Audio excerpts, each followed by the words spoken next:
Hey everyone, it's Lauren here. I'm so glad that you are tuning in to another video devotion.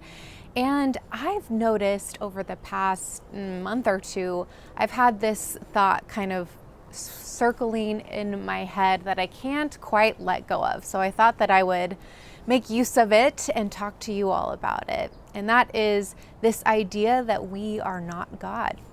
Now that might seem like Christianity 101, and in a way it is, and not even Christianity 101, but like the Abrahamic traditions 101, because we see this idea originate in, of course, the Hebrew scriptures and in Judaism before adopting that into Christianity. And of course, it might seem like a basic idea, but it really isn't, because there are so many things around us in our culture that kind of allure us into this idea that we have a lot more control over our lives than we might, in fact, actually. And of course, we've all been living this during the pandemic and whatever state we are in at this point in time.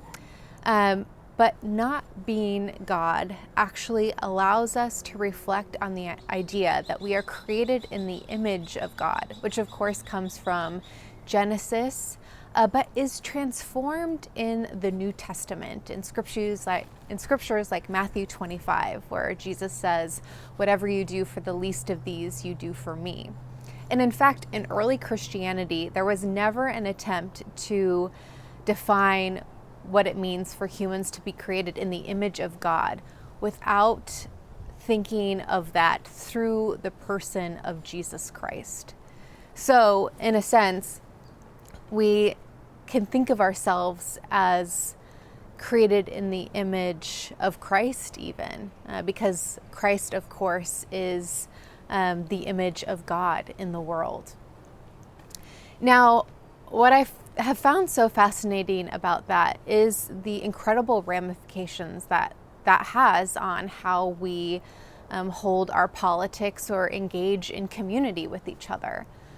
We have this idea in our modern culture that what you are able to do, how productive you are, and maybe even other things like how much money you have defines your identity and worth.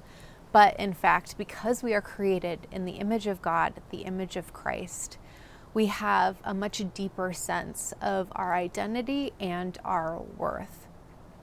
I heard it once said this way by a pastor many, many years ago, challenging the congregation, saying, what if you lived your life as if the biggest question you could ever have has already been answered?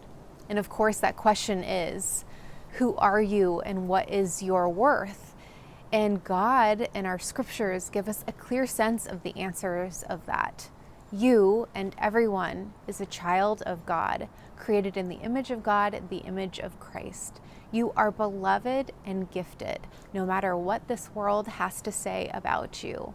We only need to create true Christian community that affirms the image of God in one another and the gifts and the belovedness that all of us surely have. I hope this gives you something to think about today, and I will see you next time.